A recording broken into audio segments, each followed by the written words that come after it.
guys, Molly here from Discover the Big Island Real Estate. Today we're going to be talking about interest rates and how to navigate this market. Are you ready? Let's go!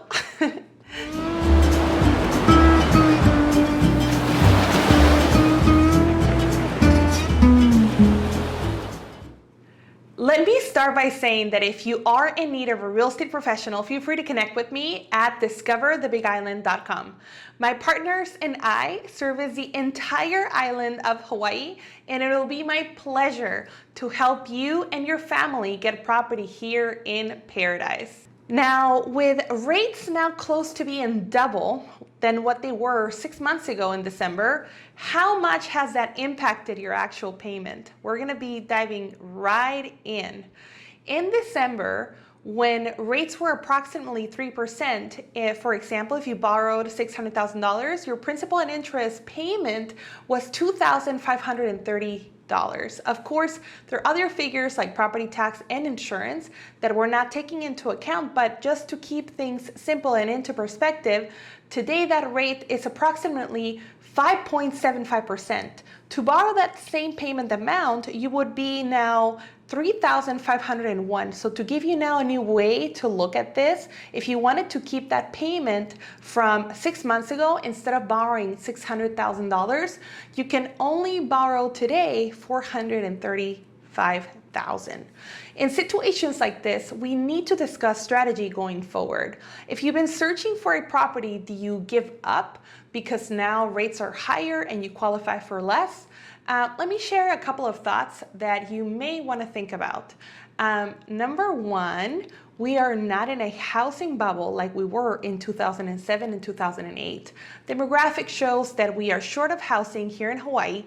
People need to live somewhere regardless of the economic current, and we have too few homes being chased by too many people.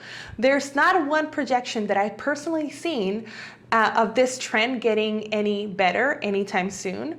While really nobody has a crystal ball, I have not heard one expert warn us of a pending correction in real estate. That's why people that are buying today do not really fear of their home being worth less tomorrow.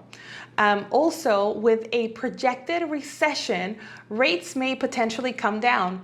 That will give everyone time or refinance at a later time.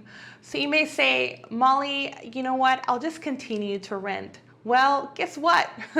Rents are going up. They're on the rise. And look, I'm not an accountant, but way back when I was a renter, my rent was not deductible.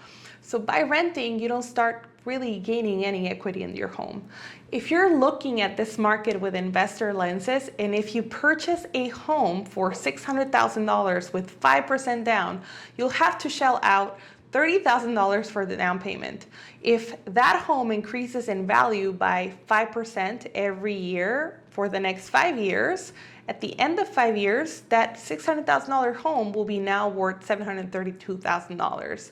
So that decision can make homeowners around $132,000. I always try to provide value to everyone listening, and the message of today is, despite of higher mortgage interest rates, life must go on. While higher rates may force many to lower their budget on the homes that they can afford, it should not deter you from moving forward to purchase the property of your dreams. You really have two options. First, you can do nothing and just hope for home prices and mortgage rates to magically come down one day, or you can be proactive like many of my buyers and find your home to get out of renting and living in a property that is sufficient to your needs. Or if it has been your dream to live in Hawaii one day, don't let this deter your dreams.